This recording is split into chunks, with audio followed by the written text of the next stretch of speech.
Hi, hello, welcome to another Speed Souls PTDE All Bosses race. This is Dark Souls 1, for anyone who didn't know. I'm Delta, and we have Red as the main commentator. I'm just here to help. Yeah, I'm very thankful for that. I was supposed to do solo commentary, but Mars jumped in. So yeah, today, Catalystz is SappyOak. I think we don't have to... Oh, I should stop the music actually. There we go, now we're better audible. Yeah, without further ado, I'm gonna start the countdown timer for the runners. Good luck to the runners. You'll start soon. And there we go. Now should be ready to lift off. And I should mention this is the lower bracket round 2 match. So whoever wins gets to go on, and whoever loses is out of the tournament. So, huge stakes. Huge stakes. Indeed. And we have very well-known people running, especially, of course. One of the favorites to go into losers bracket early with Catalystz. Facing also a decent runner, SappyOak. Let's see what we can get out of this. I assume that both runners will do the current ES Malus variation, at least Kata will. I'm not sure about SappyOak, but I guess we'll find out really fast. Yes, I think both started as a thief class in order to get both the master key and got to pick the black fire bombs for some early huge damage. Yeah, as you could see, starting even goes down pretty fast if your firebombs starting gift. And yeah, with the thief you also start with the master key automatically. So it's a 2-in-1, why not? Right off the bat you will see runners block or toggle at the start of running. That is to skip the wind up acceleration frames. So for some reason there are like actual sex differences in Dark Souls. So the male character, you accelerate slower, but decelerate slower? I'm not even sure. But acceleration and deceleration is different between male and female. And with male we can immediately jump up to max speed. With both actually, but we save more time with male. And we decelerate slower with male, yeah. So we choose male to decelerate less.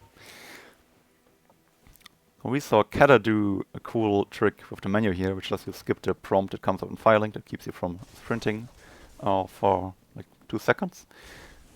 Specific point in the menu you have to navigate to get that prompt skip. Saves a little bit of time, just as the toggling thingy or blocking. But yeah, Catalystz takes every second you can get.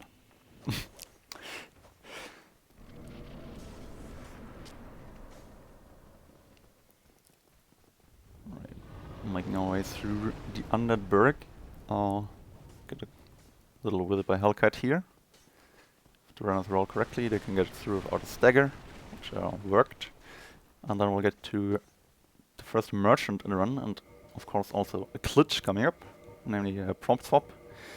It works by abusing the fact that we are playing on PC and have 2 input devices. We can go to the next tab at the same time as we confirm the purchase, which lets us buy the bombnose box for the souls of a firebomb. Or well, we can buy it if we have enough souls to buy a firebomb. We still quote-unquote pay the 1000, but since we have less than 1000, we just drop to 0.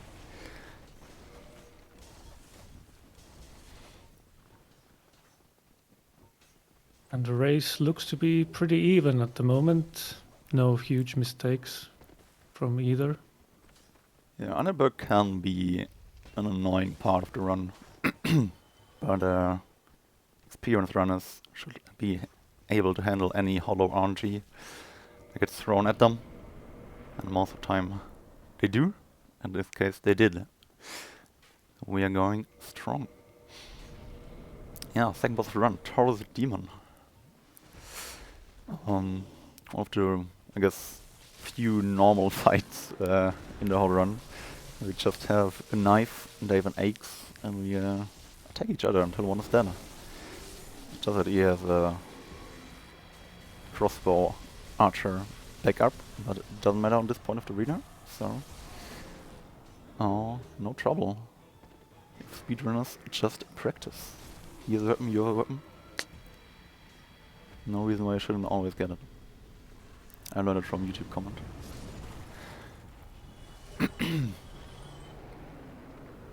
And yeah, up to the next thing already on, is it color? I guess.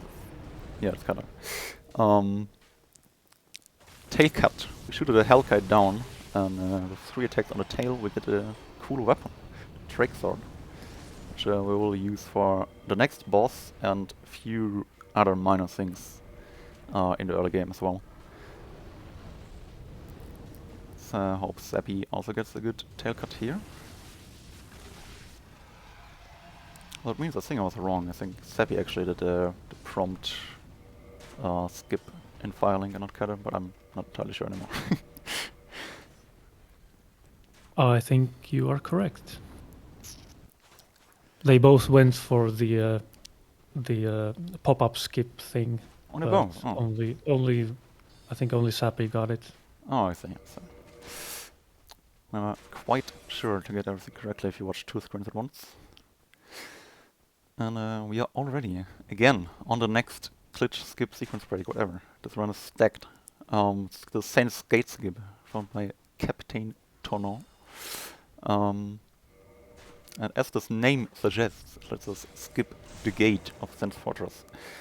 The way this works is that next to this staircase, where you see Catalystz reposting a hollow, you have 2 planes, one of which is a kill box that kills you immediately if you touch it, and one of which is a death cam that gives you this top-down view. We see Catalystz in, and I hope Sappy as well. Yeah, there we go.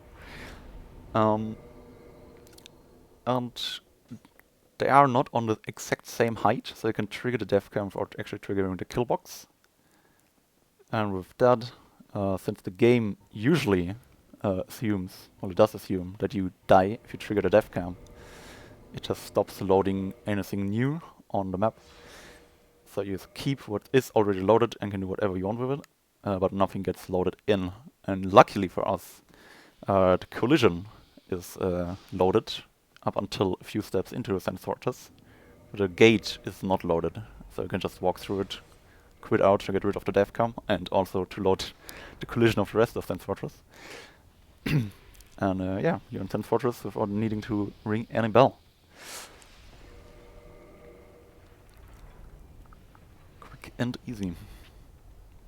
Yes, and what that achieves is you get to pick up a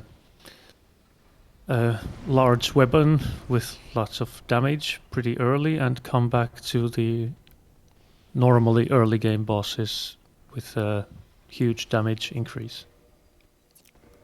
Yeah, that gets us a big boost in the early game already. And we also, in this route at least, not in every route obviously, but in this route, as you can see, we also get Logan. Another use of the Drake Sword here to break the wall, so you don't need the boulder, as is intended. Oh, Sappy has a bit of trouble with the snake here. Oh yeah, quitting out, because he needs to quit out there, even though he already opened the cage, because Logan is a bit of a, I don't know, self-centered personality. So if you don't talk to him after freeing him, he just doesn't leave his cage.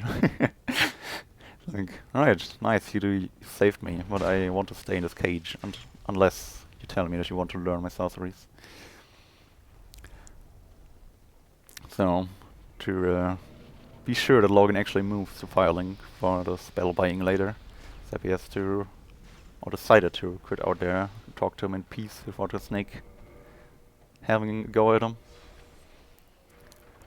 Yeah, the rest of the fortress is usually not a problem for us, because all the pendulums and traps are consistent.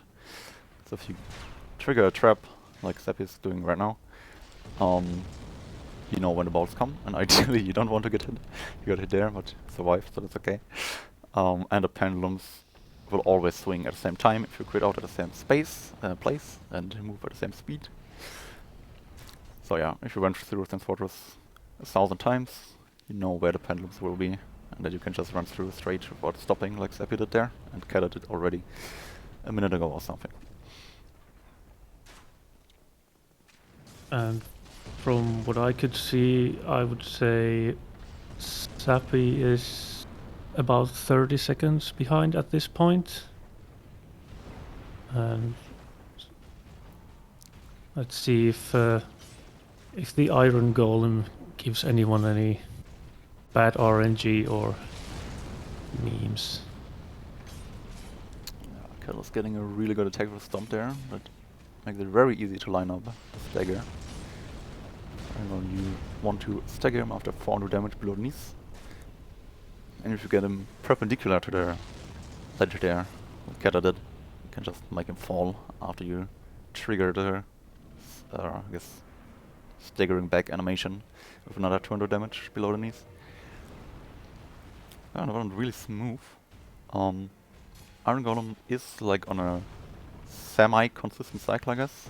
You want to do the same things every time, and you should get almost the same things every time. The only difference can really be getting the stomp like Kata did, or getting a different cycle of attacks. You know, Sappy also managing to position Iron Golem in a favorable position, so he shouldn't struggle either. Yeah, that falls perfect. Yeah, good stuff.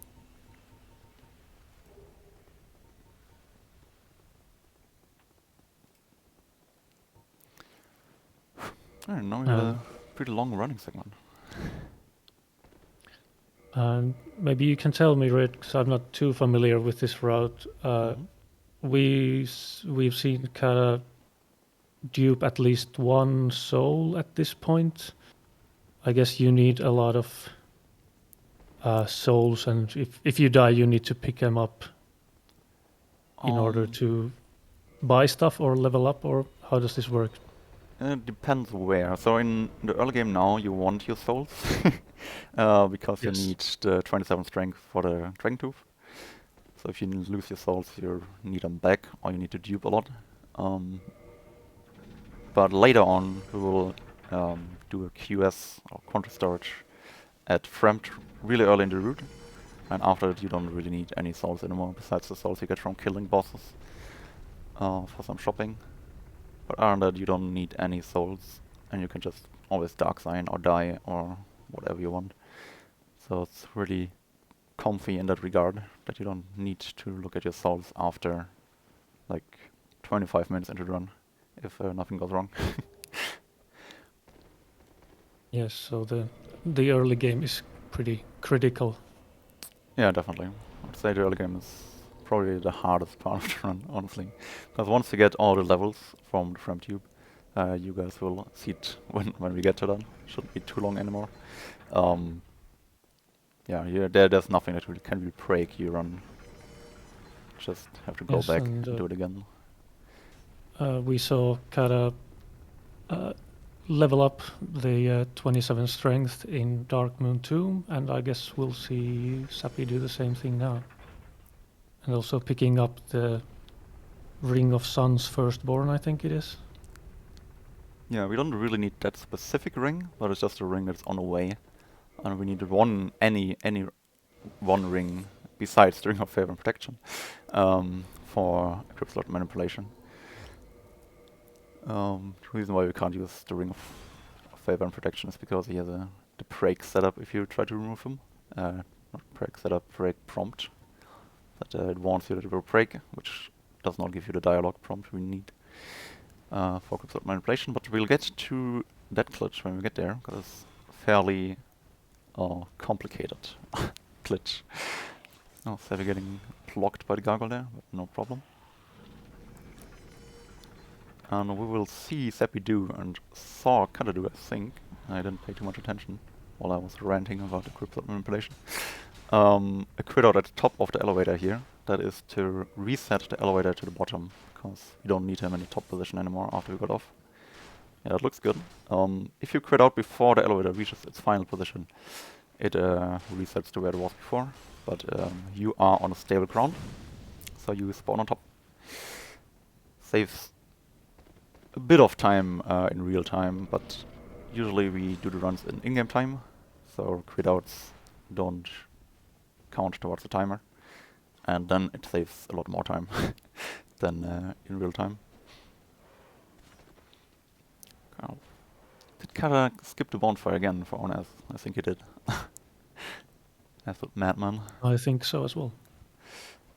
Yeah, so Kara's getting the weapon of the run, well, one of the weapons of the run. We'll basically see damage either done by Dragon Tooth, or Soul Spears, or later Dark Beat for the cleanup phase at the end of the run. Yeah, Dragon Tooth is gonna be used mainly in the early to mid game.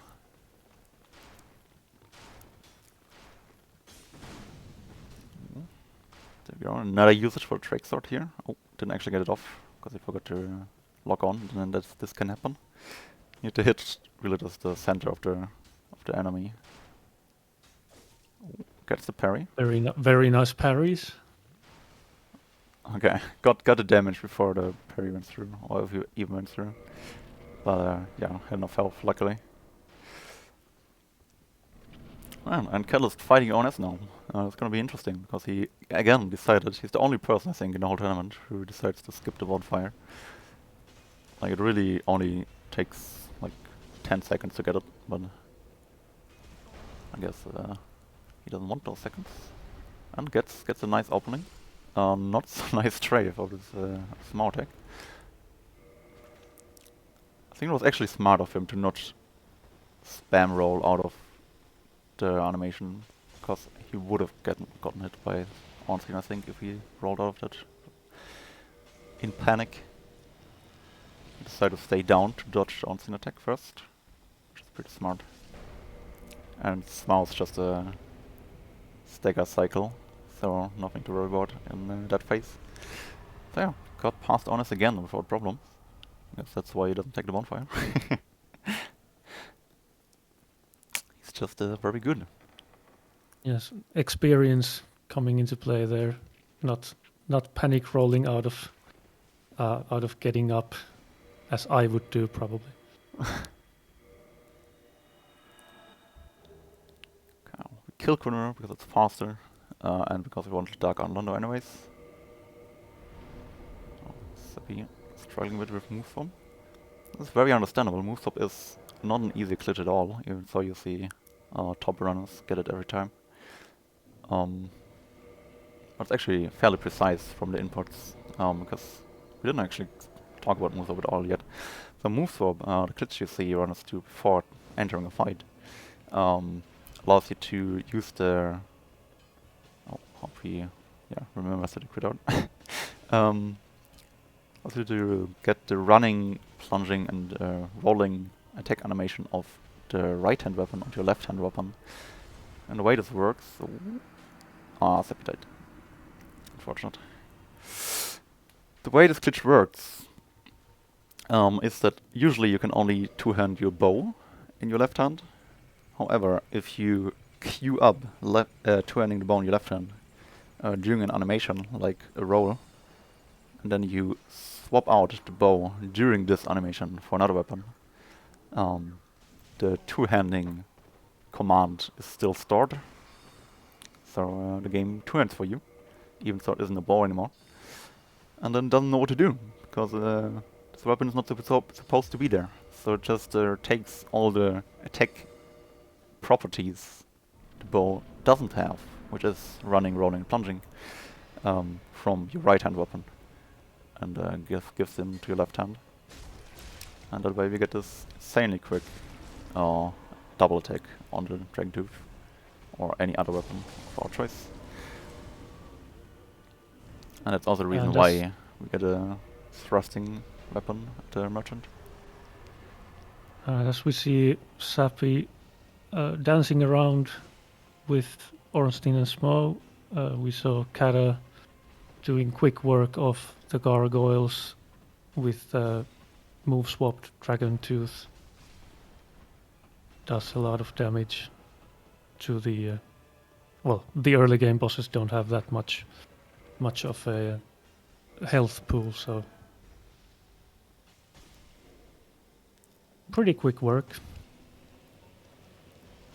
And obviously also another advantage of this is that you also get a stagger or poise damage of Dragon Tooth, not only the health damage, so you can stagger gargoyles as well really easily. And of course super small, as we can see yet again on a... Oh, Sappy trying to be fancy here.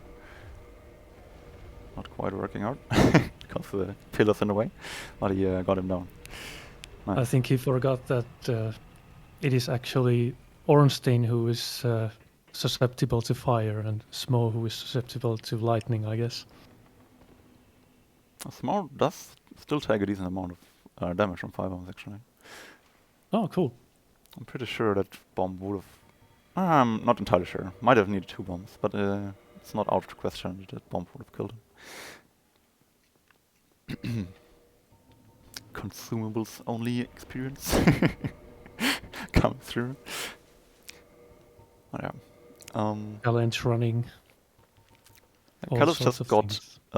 yeah, Catalystz just got a Catalystz, lol, from Rickard. Because as I mentioned, Soul Spears and Dark Beat will be part of our damage source later in the run. So we need Catalystz to cast these spells, and that's what we got there. And now it's gonna go down to Kralok. And gonna ring the bells. Now why do we ring the bells if we already skipped Sense Gate? What an excellent question. Math. It is. To tell us Why don't you explain? Oh, damn it. Okay. The reason why we still ring the bells, even though we skipped Sense Gate, is because we want another glitch that, for which we use Framed, the merchant that only appears if you ring both bells. So we still need to ring both bells and do that ASAP, so we can get access to Framed, because with Framed we can scam the game and get us basically infinite souls with the bottomless box. Nice ladder move swap by SappyOak. Yeah, very fancy.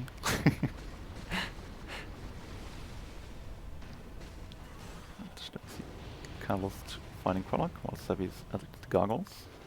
Catalystz getting the butt cancel for Kralok.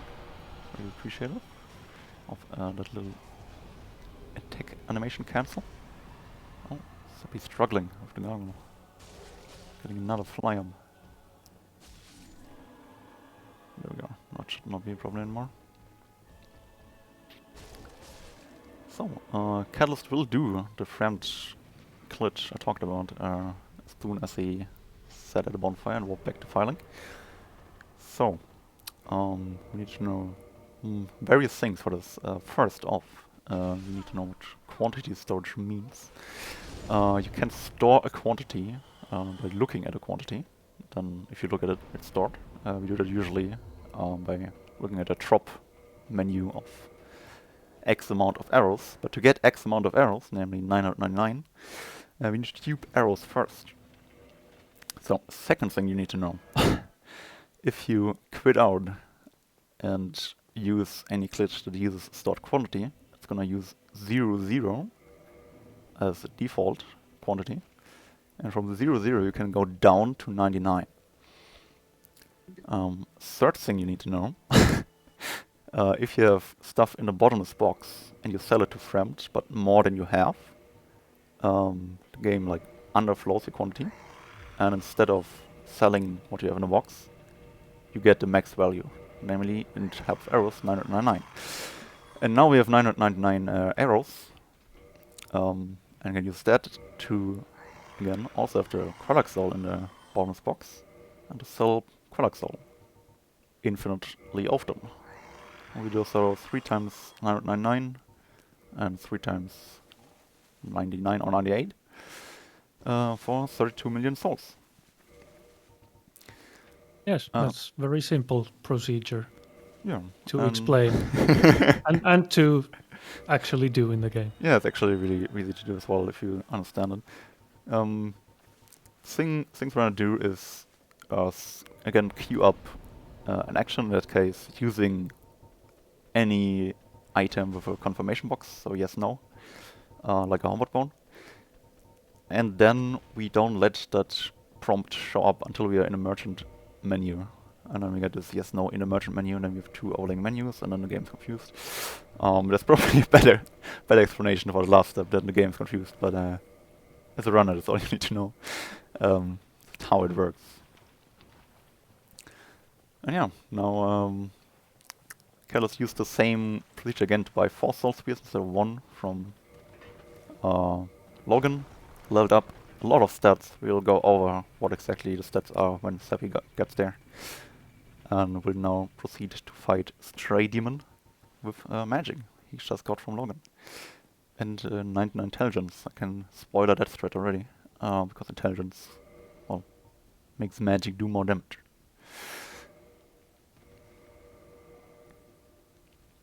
While Sappy gets to Quellock. Oh, and Catalystz using the egg to pause the Frankazine chant. That is a true optimization. Oh. Sappy getting hit by a lava, that's okay. For now. He's inside of Quellock, that was scary. If Quellock decided to do the explosion there, he would have had to crit out. Because he can't really run out of there. Okay. So Sappy's done, and Kata just enters Stray Demon.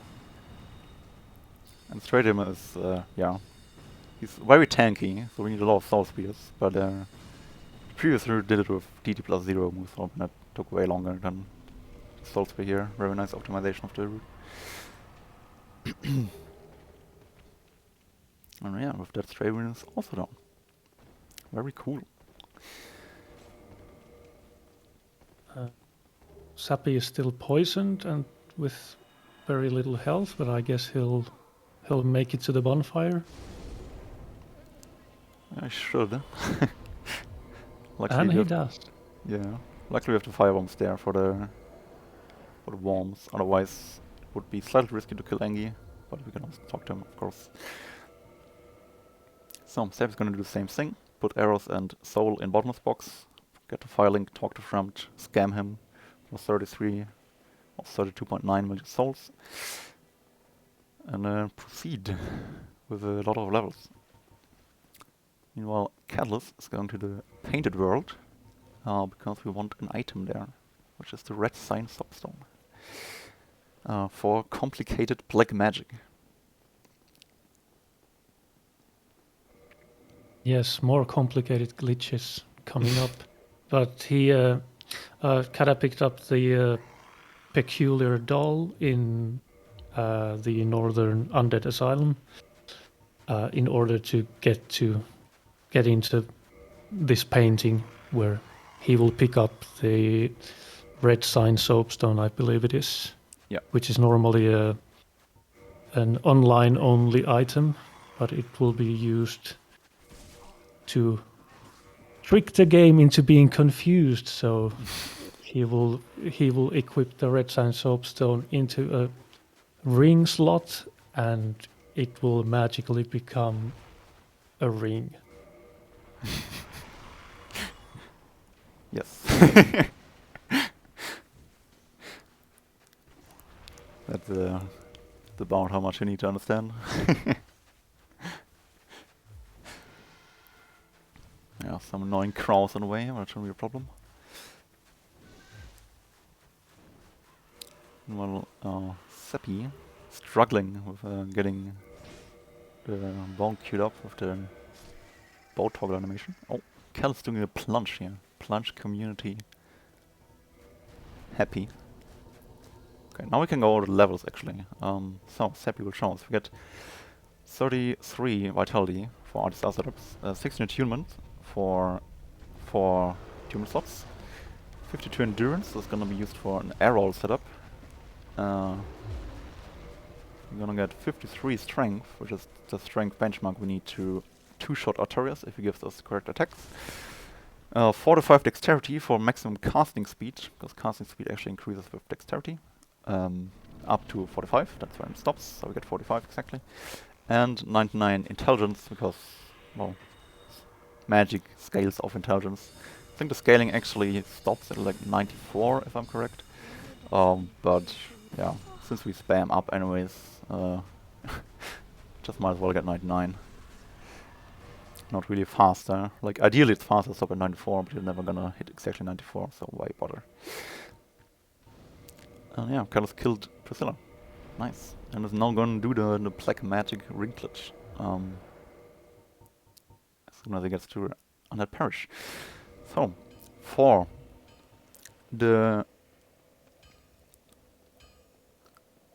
black magic ring clutch, also known as equip slot manipulation, you need to be crammed. And being crammed is a mechanic that was actually used in Demon Souls and it's kind of useless in D1.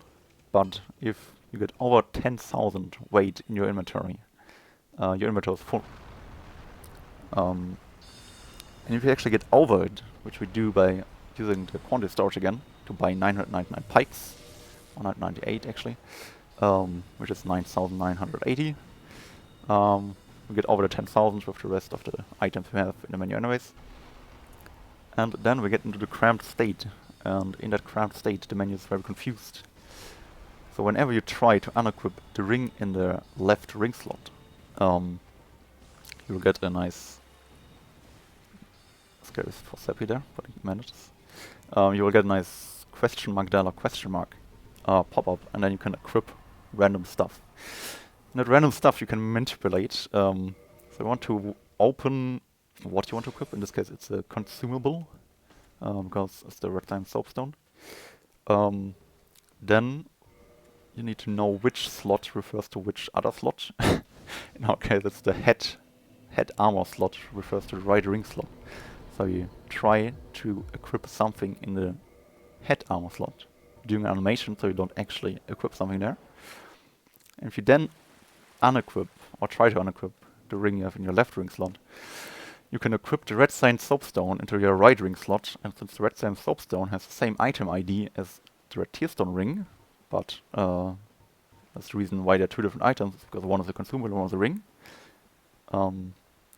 If you now equip this consumable with the same ID into the ring slot, you get a corresponding ring, and that is the red tearstone ring, because the red sign soapstone and red tearstone ring are both red, so it makes sense.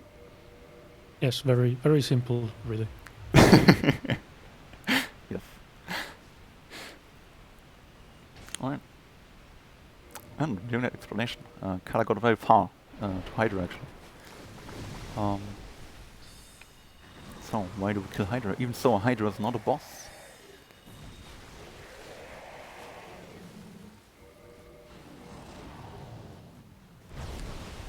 The easy answer is, I'll give you some thinking time. The easy answer is, you need to kill Hydra to get to the DLC, and the DLC has bosses, so we have to kill Hydra. Insane riddle. Speaking of riddles, how you get in the DLC is also a riddle. Somewhat. So you need to kill Hydra, you need to reload the area to spawn a golden golem. You need to kill the golden golem to free Dusk. You need to talk to Dusk.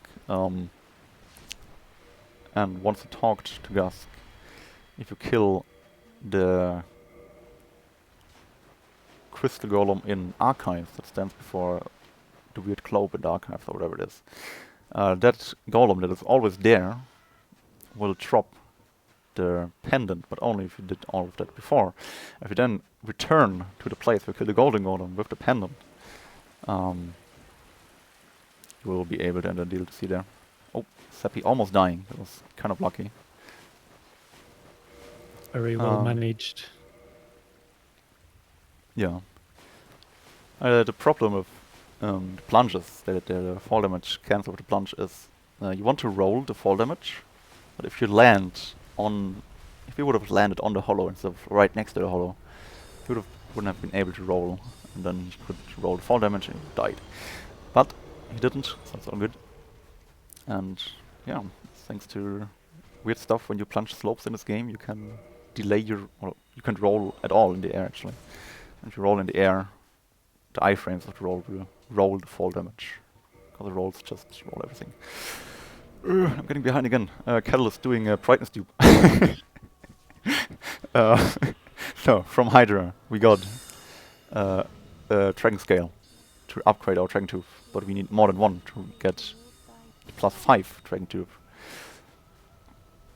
And away we get 99 Dragon Scales there. It's a brightness tube. Brightness tube works by overlaying two menus. In this case, the brightness menu and the normal menu, and then we drop Dragon Scales. But since we're in double menu, it behaves slightly different. So we can go down into the negative dropping, and we drop negative 997 Dragon Scales, which gives us, again, underflow, overflow, whatever, flowing stuff, we get to 99 Dragon Scales. And to set it up is complicated. I don't know how it works, so I won't explain it.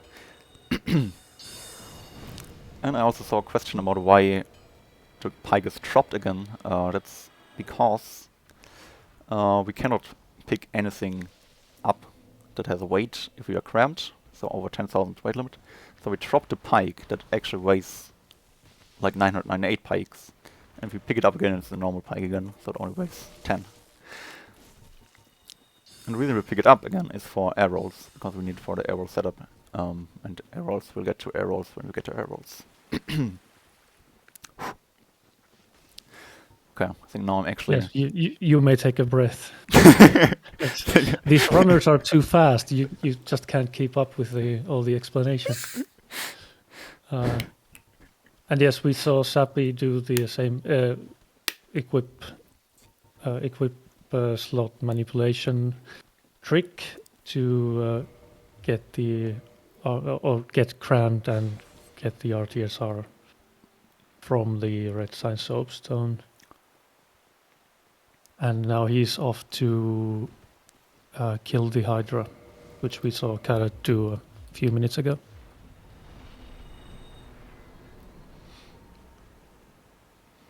Yes. And Catalystz is going to fight Sif, who is sometimes a good dog, usually a bad dog, with a lot of jumping and things to try to dodge your magic.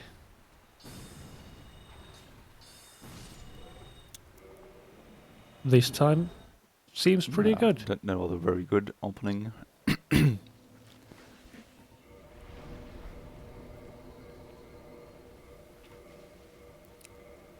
So, yeah, and now we can see that Catalystz has 99 Dragon Scales to upgrade to +5 easily. He also talked to Dusk after killing Hydra, which Sappy will also do soon. I hope soon. To get Hidden Body and to get the Dusk Crown later on, which is again used for another strategy. I guess it's not needed, but the Dusk Crown increases magic damage when you use magic, so... and in one particular fight, it's particularly important that we deal more damage, to save a whole cycle of like 40 seconds or something. I don't know exactly how long a cycle is actually. But it's a chunk of time, so it's actually worth to go back to talk to Dusk. Plus we use her for the brightness dupe glitch, because you need a merchant menu for that, and not only the double menu. And I believe the Dusk Crown also makes it possible to only kill one king instead of two in the 4 kings fight. Yes, that's also true. For the Dusk Crown, and that saves also like 25 seconds or something. I think even more actually. I think each king spawns up at 40 seconds, and you spend like, I don't know. Oh, it's that long? Yeah. It always feels very long, but I've never actually timed it. But I mean, you fight the first king for like, I don't know, 10 seconds, so... yeah, it's like 30 seconds until the next king spawns, then... So yeah, 25 is not too far off actually. Because you obviously spent some time killing the king. Even if it's only one. Yes, and if it's me, it'll be very slow. So 25 seconds it's generous. Fair enough. We saw Kada kill the crystal golem in the archives, and he got the broken pendant for it, which is required to get to the DLC, as previously discussed. And now we'll see a Duke skip on Catalyst's side. Hopefully first try. There we go, no problem, even as I'm railing. So yeah, that's just simple, clever use of geometry, as people like to say. So like, you don't really do anything particularly. You don't use an unintended mechanic to skip the Duke encounter in the prison area. You just roll on the elevator and roll off the elevator. One of the oldest sequence breaks, and still one of the highest time saves in all boss route, with like 4 to 5 minutes, compared to going to the first thief encounter at the top, dying, going through the prison, and all that stuff. And you also lose. I think you lose the Dark Root bonfire as well. I'm not entirely sure if the prison is set to your bonfire, but I assume so, since you warped there. And you cannot warp to the Dark Root bonfire, so you would also have to walk back there. So yeah, it's a huge time save, and luckily it's not too hard to do. It's somewhat tricky, but well, just practice it 5 hours a day for 3 weeks and you're good. And there was the manly drop variant in the crystal caves. Yeah, we have 2 different drops instead of out there, and it was the manly drop. So called because you could die. Yeah, you can easily die if you mess up the lineup. Yeah, the other version is the boy drop, because they're not quite so manly. Where you really cannot die unless you really mess up and drop way too early, so you actually die from fall damage.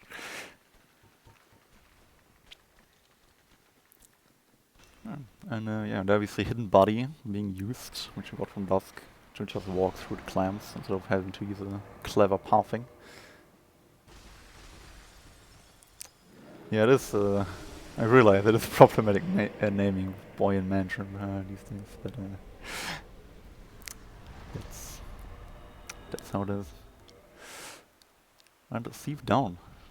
Nice. The only reason why Thief goes down in 2 hits instead of 3 is because Catalystz is smart and realizes or knows that the tracking tube is way too long. And if you attack straight forward with the thrusting animation of the rapier, the long tracking tube goes through the core of Thief that takes extra damage. So you have to attack it at an angle to get the full damage. Otherwise you will not get extra damage of the core and you need 3 attacks instead of 2. Not too big of a time loss, but it is. And there we go, magics have gone wrong. Yes, we see Sif hopping around, dodging the soul spears, being annoying.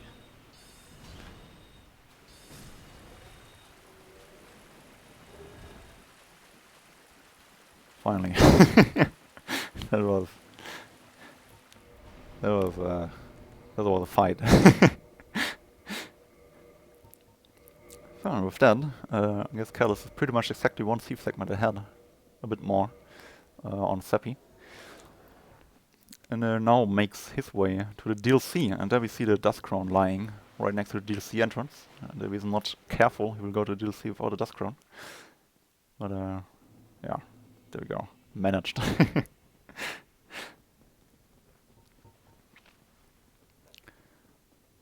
So, if Catalystz remembers to unequip the Dust Crown Ring, which halves your max HP, there we go, he's smart.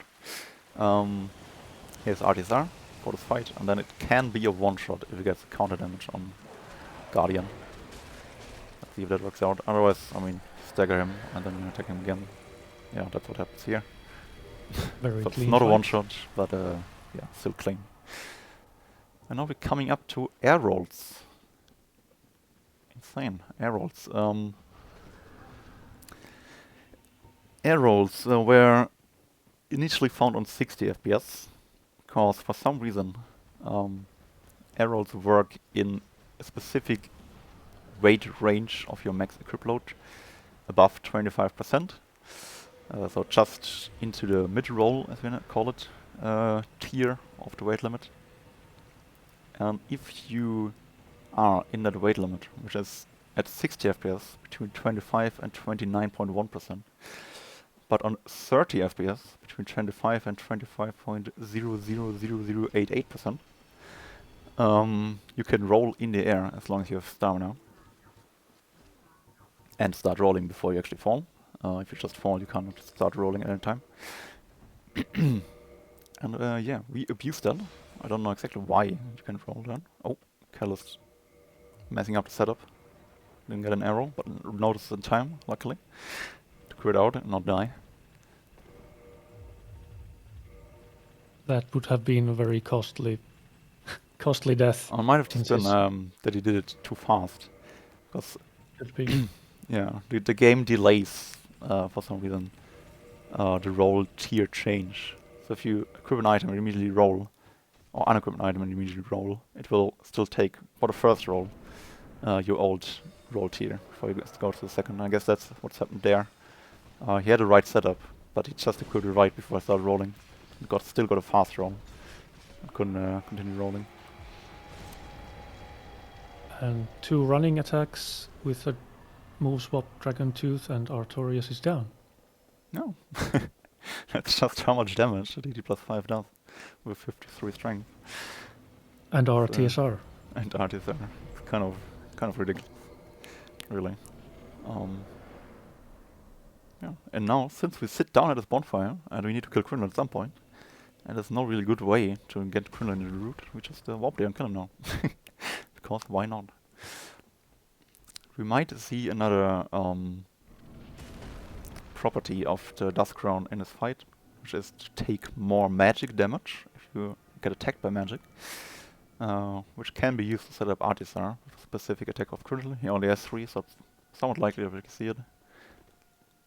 That's this one. But it doesn't actually take it. Insane. I guess he wants to run uninterrupted instead of taking the stagger for the Artisar setup. Which is fair, because now you can just run through. Yeah, clever decision making by Kata to not take the Artisar setup. And Sappy also did the riskier of the 2 drop variants in Crystal Caves. And also, I think he got the Duke skip first try, so very well done there.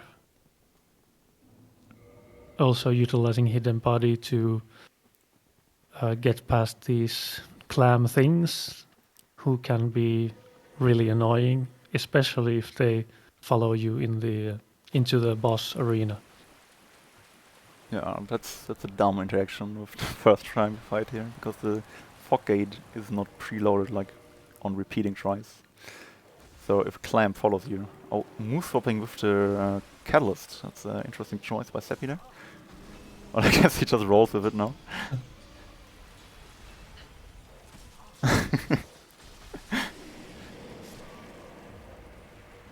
There we go, still managed. Oh, and Catalystz dies to the dogs, that's unfortunate.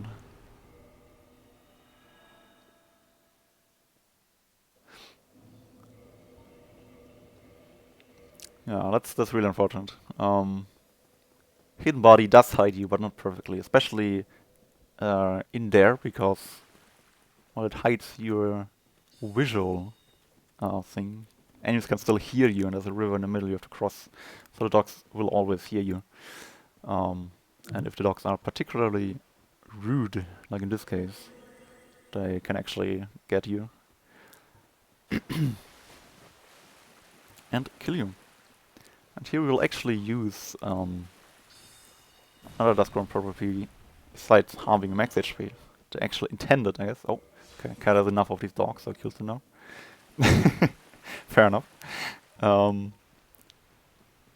If you rear the Dust Crown, you do not only lose half of your max HP, which is pretty bad, normally we usually use it for RTSR setup, so it's kind of okay for speedruns. But the intended use is to give up half HP but get 50% more casts of your spells. We don't really need 50% more, but we do want. What do we want actually? I'm not actually sure. Oh yeah, we do have 50% more casts, and we will use them. Oh, Catalystz not quite getting the Calamite. So to explain this Calamite fight, you want the other attack of flying Calamite. We call it Gaullus, because we don't shoot Calamite down with Gau, or Goff, I guess. And Calamite has 2 attacks for this arena here. If he's flying, one is the one he got there, where Catalystz would die if he tries to attack him, and the other one is the one he actually won. Which is this one. You can bait it out to stand a spot where he doesn't hit you because he attacks behind you. You can just shoot soul spears at Calamite. And you do that twice ideally, with 4 hits each. It's not too easy to get 4, it's pretty easy to get 3. But if you get 4 hits each, so 8 hits in total, Calamite dies when he flies out of the arena. He doesn't die immediately, because the game just doesn't expect you to kill him, I guess. And he got the fast cycle for the second one, so a little bit time saved after the initial time loss. Up here. Oh, that should be guarding down. Oh, he jumps, but he still goes for it and gets it. Nice. Yeah, and there we see the Calamite ring drop, so that's proof that Calamite actually died. And also the 60,000 souls. Yeah, that's also true. Yeah, Bound Runner actually abused a thing about Guardian that was good to know at any point in time. Namely, if melee attacks of Guardian are basically head attacks or paw attacks. And if he does the same in row, so 2 paw or 2 head, he's gonna stop. And if he does head and then paw or paw and then head, he's gonna do 4 attacks. So that way you know when you can attack. Actually. Yeah, learned something. Yes, thank you. Yeah, I've been trying to determine like how do you know? But yeah, there you go. Always happy to help. Yeah, same attack. He's gonna stop after 2. Alternating, he's gonna do 4. I know Catalystz is at the Dark Beat pickup. Dark Beat is a very good spell. Not to say a completely bonkers spell, and it's not even that far away because you need to get to Manus anyways. So it only takes like what, 15 seconds to pick up or something. And the damage is out of this world. So we get it for the cleanup phase, as we call it.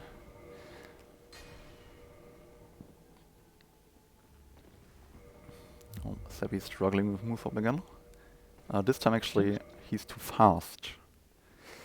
And this time he has the rapier in his right hand and not the Catalystz. Yeah, so that's very should good. Help. Okay, Catalystz doing the fog gate skip here to Manus, saves a bit of time. And thanks to the special property of a Manus arena, you don't take fall damage by dropping in.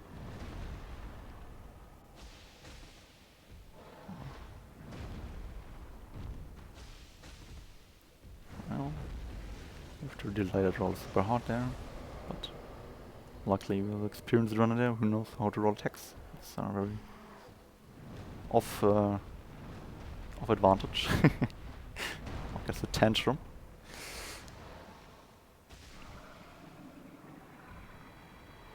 I saw him run right next to Manus instead of attacking the hand, and that's because if you attack the hand you can cancel the animation of Manus. And that can be very bad for you. So you want to run past the hand and attack the body. And Catalystz is done with the DLC, and we'll move on to what is commonly known as the cleanup phase, where he uses the insane power of Dark Beat and all the damage boosts he has to get rid of bosses very fast. But first, the most feared skip in this in this tournament, the 5H elevator clip on Catalyst's side. So you abuse two things in this glitch, three things actually. One being that every time you stand up, you move slightly backwards. Two being that the elevator Catalystz clips through here is not of Qualix's domain, but part of the demon ruins below, which means that it loads in slower than the rest of the terrain, so you can actually clip through it. And the third thing is that for some reason you can plunge on Fire Sage, so you don't take fall damage from the long fall through the elevator shaft. And the fourth thing I guess we abuse is that Fire Sage's AI gets triggered by going through the fog gate or being near the fog gate. And if you don't go into the area of the fog gate, it just has no AI, so you can just kill him without him fighting back. There are a lot of coincidences. Also that, you know, Fire Sage actually stands right below the elevator shaft and not like a meter further back. So you can actually plunge him. So yeah, it's a very miraculous coincidence that we can do this skip. Yeah, there we see Darkbeat and Artiser and Duskcrown. And on the other side, we see SappyOak getting the better start of the Calamite fight. He ran the correct way and got the preferred attack. Oh my god, Catalystz forgot to equip the orange charging and just died to lava. Extremely unfortunate. I think he just wanted to practice the Fire Sage elevator clip more. Oh, well, he doesn't have to do it anymore. Oh, never It's not mind. the elevator's activated now. Right. I mean, he couldn't plunge Fire Sage anyway. Oh yeah, fair. That is true. That is true. He does have the elevator now, so he can just go down, which is very convenient. Actually knows how to get down fast.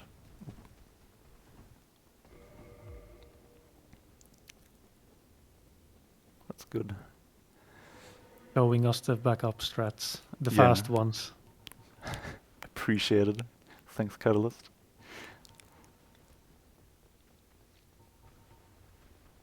And SappyOak using Hidden Body to get through the breach of many troubles, I would say. Yeah, it used to be called Hell Bridge for speedruns. But then people found Yeah, you I can just just didn't. buy I Hidden just Body. didn't want to curse on air. Fair. Without Hidden Body, that bridge is a bother, but not here.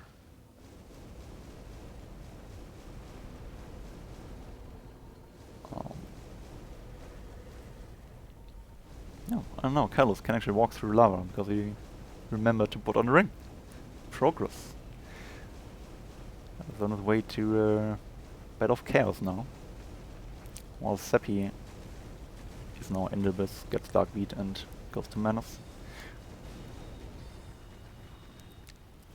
So it looks like, I guess it feels like Sappy caught up a lot, but yeah, with 5H ever clip, you have to add another 40 seconds of quit outs on his timer, basically, before I get to Catalystz.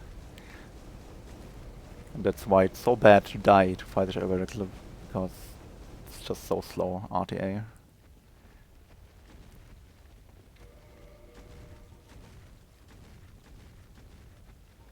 Getting the swag move swap on the jump on the bridge here. Really That nice. was very cool. It was very cool. Also going for the 4K skip. That's very nice. Let's see how his Manus fight goes. Yeah, looked like Manus didn't really know what to do in the beginning there. Yeah, I was very confused. Now he noticed that he wants to kill, and kill only. And both runners getting the ray, almost dying to the rain because of the stone in the way. Interesting strafe. Yeah, okay. That was not how you want to strafe that attack. But I can appreciate the effort. Did not quite work out.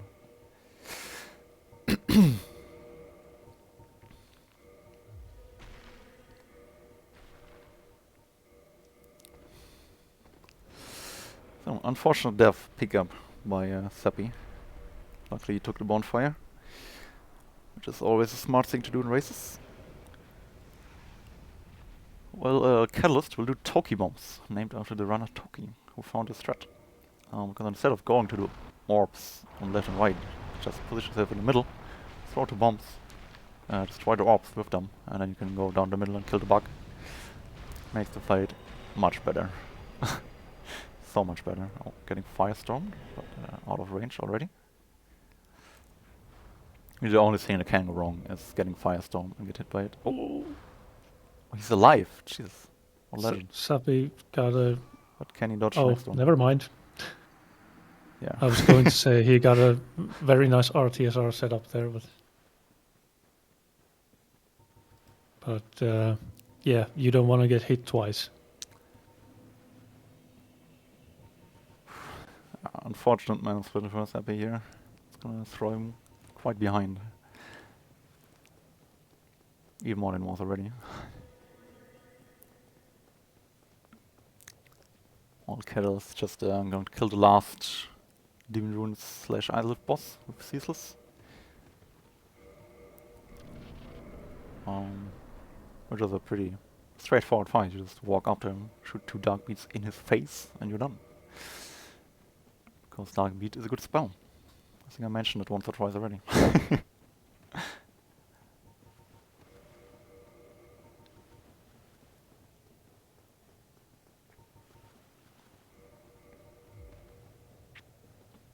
Nice, pocket skip again. And down to Menace.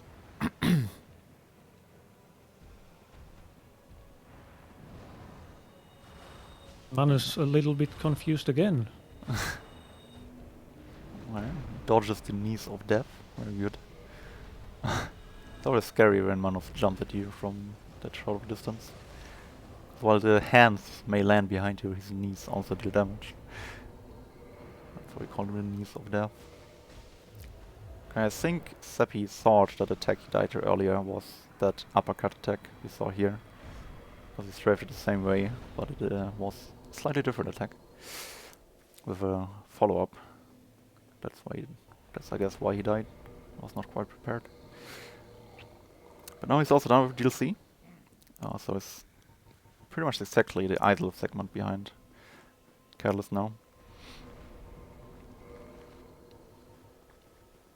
And he still has the 5-inch elevator clip in front of him.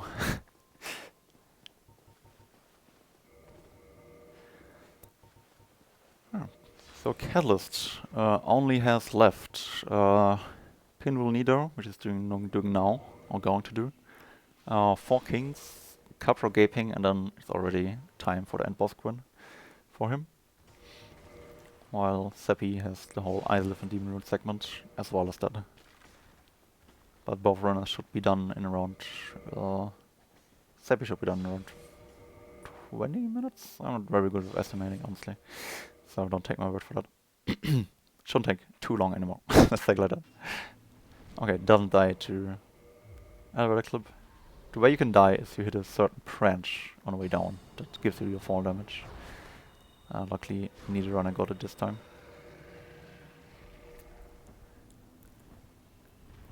It's very easy to hit it and very hard to like position yourself on top to avoid it. Like, yeah. It's so rare to get this branch that it's not really worth to spend like 20 seconds positioning yourself correctly for the backstabs. Not backstabs, for the stand-up animation. Back crawling at the top of the elevator.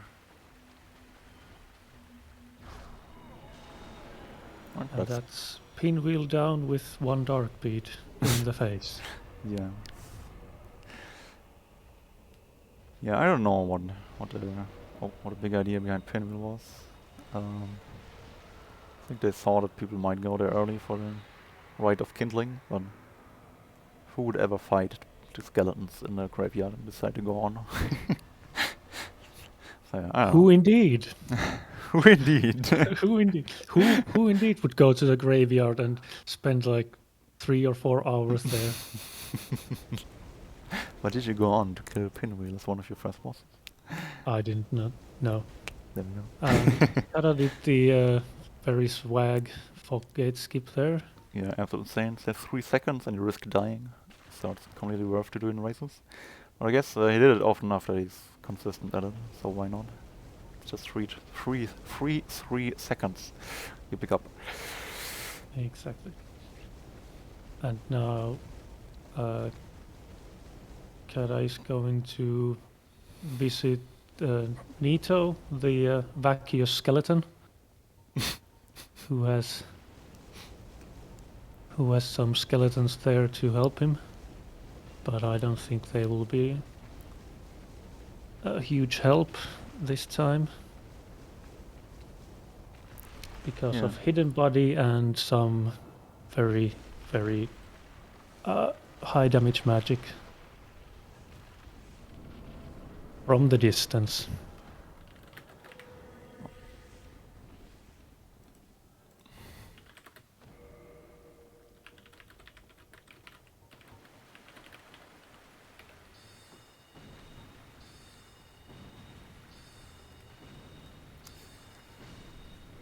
Yeah, do you see And the high there we damage go. magic? Really Couple not of an soul issue. spears and he's done.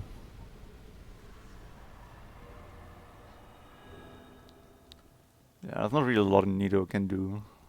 His skeletons don't help him. He's super slow. The only thing you can do is scream, but even against that we have a surefire way to block it now.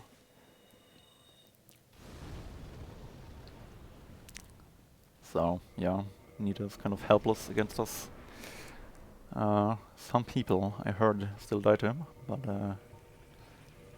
actually I don't think it happened in this route. It was in the other older East Manus route. We actually go to him, to dark beat him, instead of soul spearing from distance. So yeah, it's very hard to die to Nido in this route.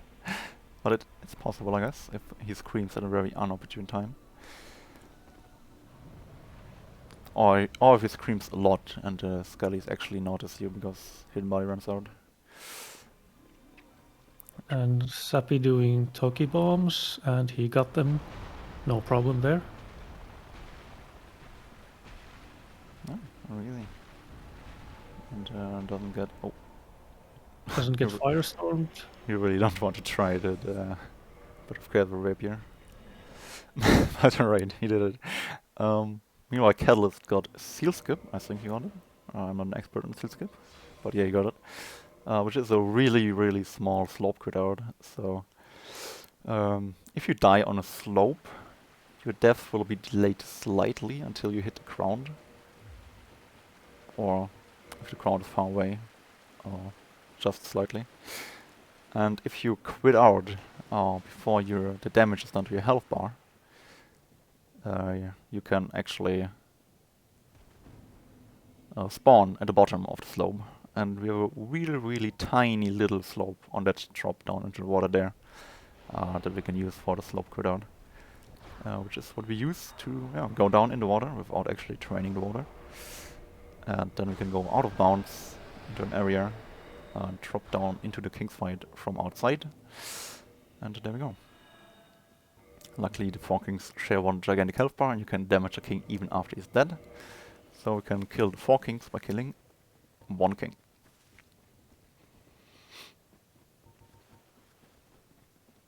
Very easy procedure. Oh, the slope crit is not easy, if you ask me. Other people disagree. But after that it's pretty straightforward. I also saw Kadar, if you paid attention, not having Deathcrow on for the first Dark Beat.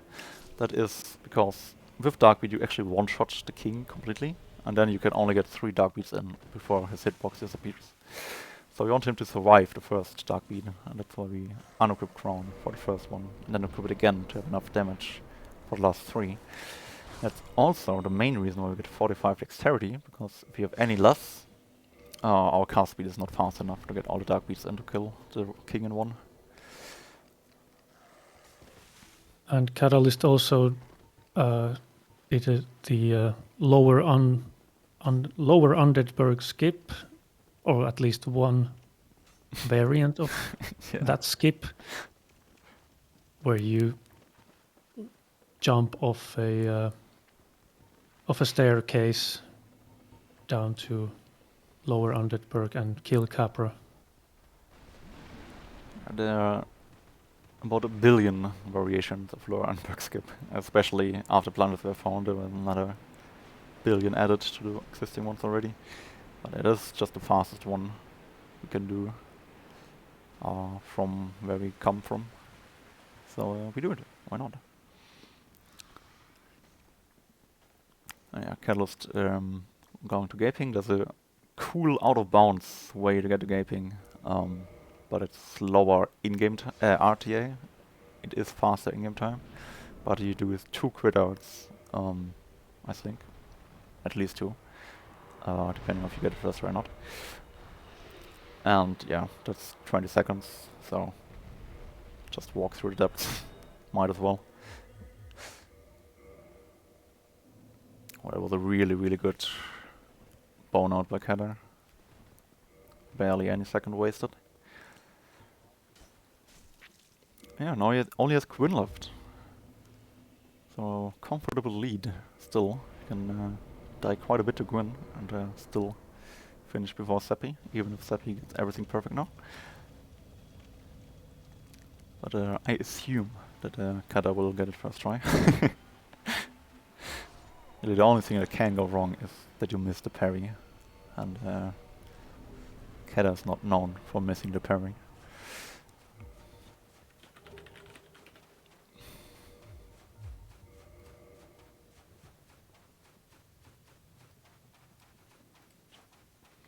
And here he's getting... Nope, he's not getting the RTSR set up. Oh, that's unfortunate for Sappy. He missed the jump. Died to fall damage in the tomb. That's a long run back as well. That's unfortunate. Just angle we will be able to see air rolls again, I think. When yeah, he might decide to do air rolls again. So, yeah. Which skips the big part of the catacombs.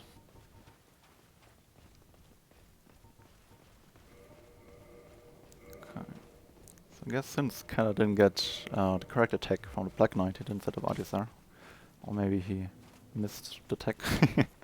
One way or another, he don't have RTSR, so I guess it's gonna be 3 Dark Beats, which should still be consistent if he behaves correctly.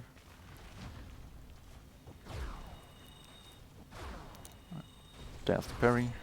There's the first one of the swag 360. And yeah. There's the third. And Gwyn is down. That's GG. Even the traditional hidden body cast. That's 1:11:54. Very nice. Very nice. Reasonable time, yes. Reasonable time, definitely.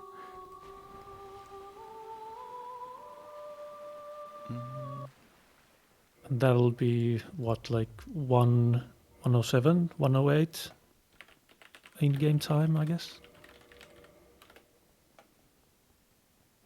High 1:07. Oh, I'm very terrible at estimating this, but So am I. I'm just guessing.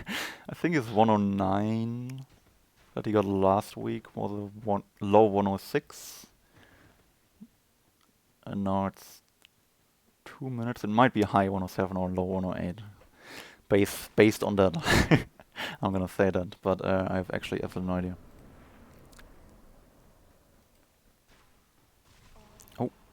Oh, don't die! Oh, don't die again! that skeleton dog. Oh my god! Oh my god, Sappy, what's happening? Is he lost? Oh my god, he was lost. We have a 108.12, say low 108. Oh, Sappy, not being treated kindly by the Tomb of the Giants there. I mean, I guess it's kind of his fault because you just have to pass through at the same time you do every time. But I guess during a race environment, nerves may struck, and then you're not entirely on the top of your game, you might do slight mistakes like that that can snowball to a big mistake. I know how it feels.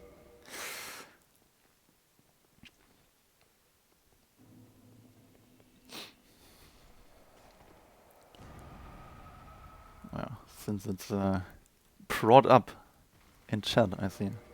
Reason why every speedrunner has a dummy file in the second slot is because if you have no save files and you start a new run or a new character, you have to do all the start settings with brightness and key bindings and whatever you do again. So you keep a file in the second slot. You don't have to go through it all again whenever you start a new run.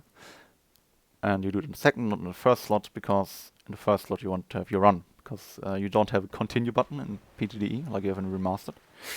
So you have to load, and you always load, or the load starts at the first slot. So if you don't have it in the first slot, you have to navigate to your run every time. So you always want to have your run save file be the first slot. So you can just mash the confirm button when you quit out. Yeah, exactly. So just mash A.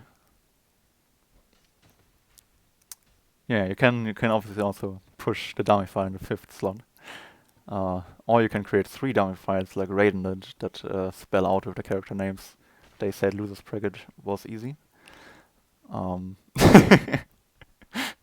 Reasonable reaction to facing the world record holder in your first losers bracket run race. And very creative use of save slots. And Sappy makes it through to the final part of Tomb of Giants.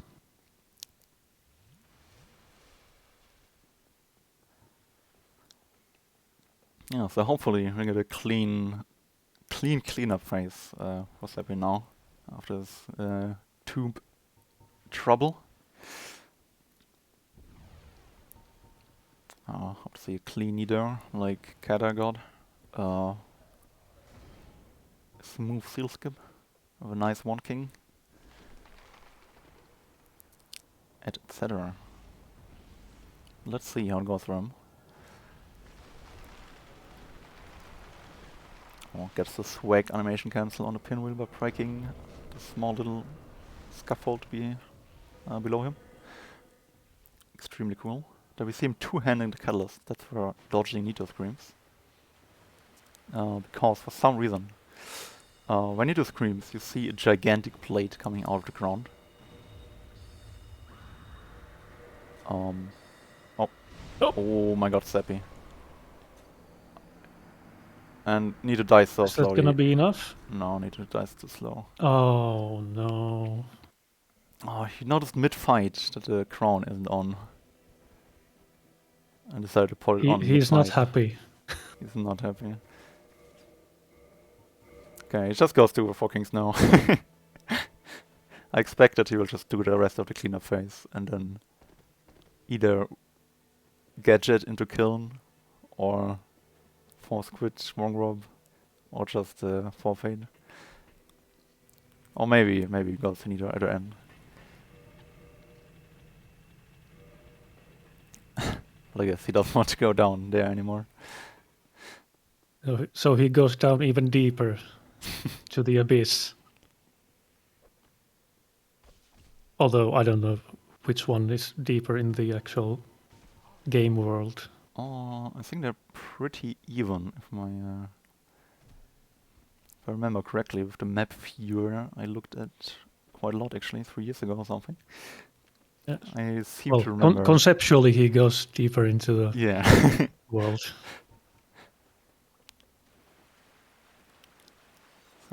So we got the clean seal skip. We'll go for the Ivan. Insane. Very nice. Named after the runner Ivan.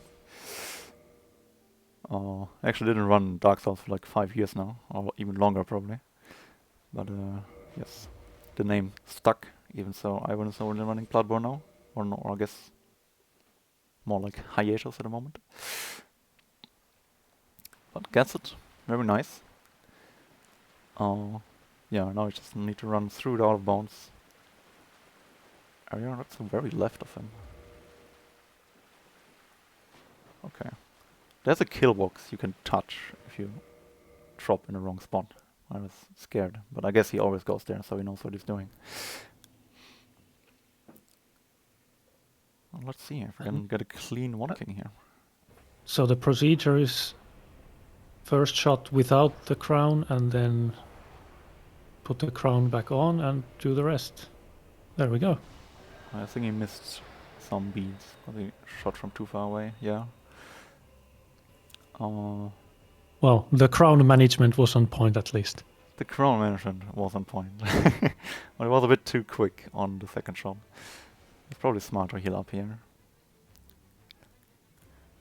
If you expect to fight two kings, you can just drop an item when you drop into arena from this out of bounds, and you will know the possible whereabouts of the second king spawn. But yeah, if you don't, because you think you get one king, you obviously don't drop an item there. But there we go. King's down. Now cover gaping, and then let's see what he does with Nito. I don't expect him to go down there anymore.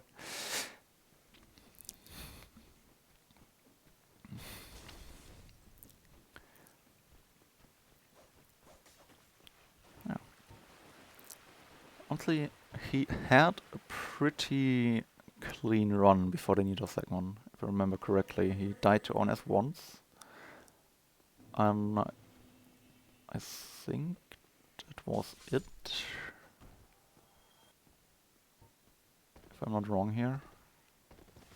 And I think he died to Manus. Oh, right. He did die twice in the Manus segment as well. At least first effort run was fairly clean. Only one death. Oh, he quit out early there. That's not gonna give him the Capra kill, and it's gonna be really awkward for the dogs outside. Oh, he decides to go in again. That's gonna be interesting with the dog coming down, because he doesn't have dog beat this time. Oh, but got a nice dog. That was a very nice dog. The dog can easily get to you before I get a dog beat off. At least if you do it the normal way. But yeah, nicely handled. Yeah, so he lost the hidden body buff when he quit out, I guess. Yeah. Those get reset. Nicely handled anyway. Yeah, pretty nice. Also goes for the real-time optimal path. Okay. Okay, I didn't want to jinx anything, but that drop down the shaft after the butcher is a known crash spot, because for some reason this game has crash spots. Where it just crashes way more often than any other spot of the game. I don't think we've seen a crash in a tournament yet. I think it's also related to how long your game is running, so with faster routes it might be less likely to get it. But yeah, just a little tidbit of trivia. For some reason you can't crash there.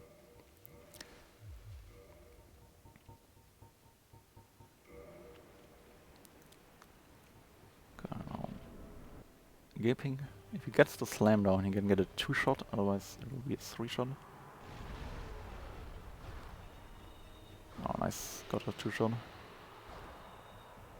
Escaping does take extra damage on his little head. Okay, let's see what Sappy decides to do with Nito. Is he gonna go there again? Oh. I guess he want to kill Petrus, but Petrus left for the catacombs. And now he's going to find him. Okay, drops down into the altar. I'm not sure it was on purpose. It looked almost accidental. He might do what Ayame did and try to do a false quit long rope into the kill, or he just stops here.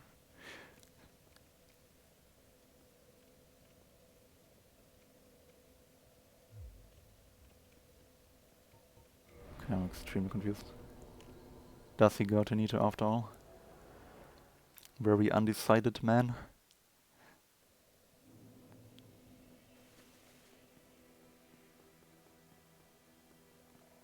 Okay, he does decide to go back to Nito, I guess. My man. The show must go on. Exactly. Kill all the bosses. Yeah. The viewers were promised all bosses. The viewers do get all bosses. SappyOak, a man of his word.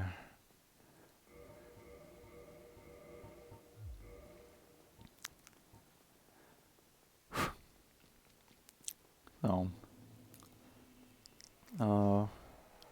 understandable. Still has the Covenant of Artorias on, in case he digs too deep. Yeah. Then already hesitated because the run back is extremely long. Probably, oh, doesn't have the correct headpiece on, so it doesn't get arrows. Notices in time. Luckily the fall is pretty long, so it's not an issue.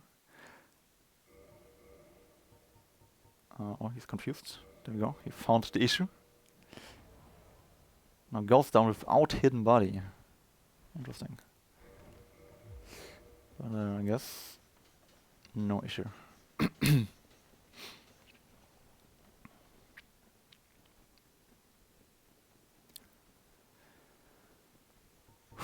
So let's hope he gets his pathing through tomb correctly again.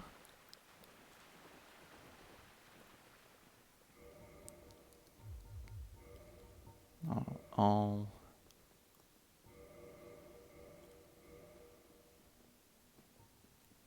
So I think before the post-match interview we will probably get soon TM.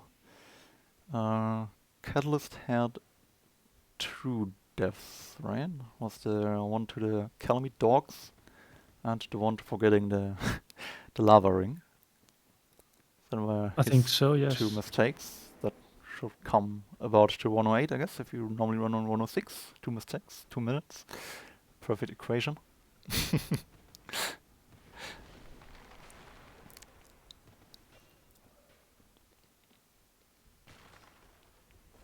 And Sappy shows us what is confidence, doesn't use hidden body.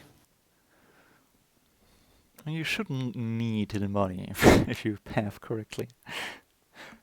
No, if you've died here 2 or 3 times, you might want to. That's true, I guess.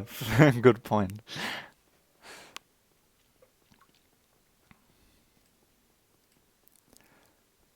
Alright. Doom is so dark anyway that no one can see anything. Then again, they're skeletons. How do they see anyways? They see with their mind's eye. Oh. Or does their mind eye need light? We do not know, we have to ask Miyazaki. That's true. One of the things missing in the lore explanations. So I hope he remembers to cast hidden body. Quite a deadly mistake not to do it. Does have the crown on this time. And our TSR is set up.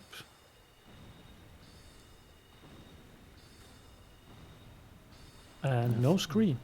Oh, Mito's just grabbing one of his fellow skeletons.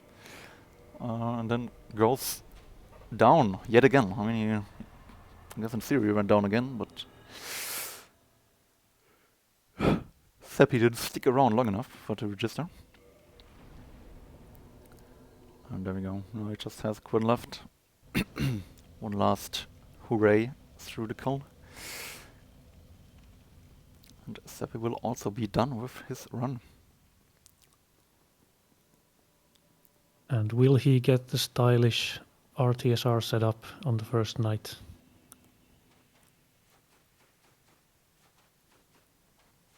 I expect him to. There's an insane far right pathing through the cull here. Nope. Oh, but he does. He does actually. Insane. I didn't know you can also set it up with this attack. But Sappy knew, I suppose. Ooh, gets to only one attack of that night. You have to actually roll instead of just running past. And he does do the roll, so that's cool. Then next obstacle is gonna be next knight. Does he get him to block? Guess not. Not a late block. Don't think you're gonna get a shield bash. He doesn't. Gets to roll. Okay, insane play-by-play commentary here. Still toggling to skip acceleration frames for insane portion of a frame time save. Strafes that knight to the left. Gonna strafe next to the right.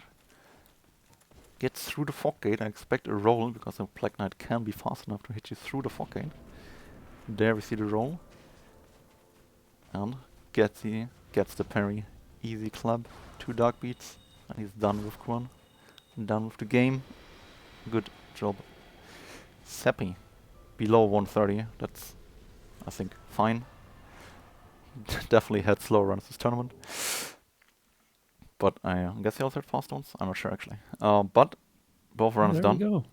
Let's get them in for post-match interview. But first, before we get an echo, I have to mute Sappy. Give me 1 second before I get the runners in. Okay, now we get them in. Okay, we have our runners with us here. Hello. Yeah, hello, Congratulations. Hello, Sappy. Congrats, Keller. Congrats, Kata. That was a fun end. Yeah, well, sucks that you died on Nito, otherwise would have been a very solid run for you as well. Or Didn't traded try with to set Nito with the anyway. end with the wrong warp, but I realized Petrus isn't there, and 60% keyboard. I'm probably not going to be able to force quit wrong warp. It's like, all right, we're still going to do it. Oh, that's why I went to Petrus. I was wondering if you just went on a rampage. But I guess, yeah, home on Wrongberg makes sense. Just destroy Firelink. Yeah, nice that you still finished in the end. Yes, very commendable persistence on killing all the bosses. Yeah, very nice. Catalystz, what's your opinion on the orange chartering?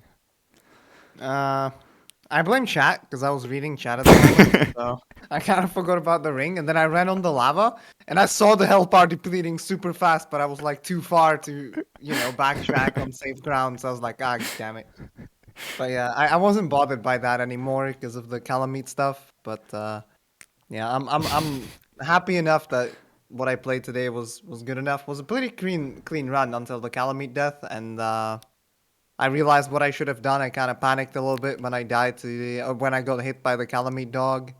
Best thing to do would be to just block him, soul spear him, heal to full, and then do RTSR setup with just unequipping DCR. But yeah, next time we'll be smarter. And I'm happy that we had a good time during the race. And yeah. Absolutely, it was a lot of fun. Yep. Yeah, Sappy, do you want to talk about your run as well? What specific parts? Your favorite part of the run?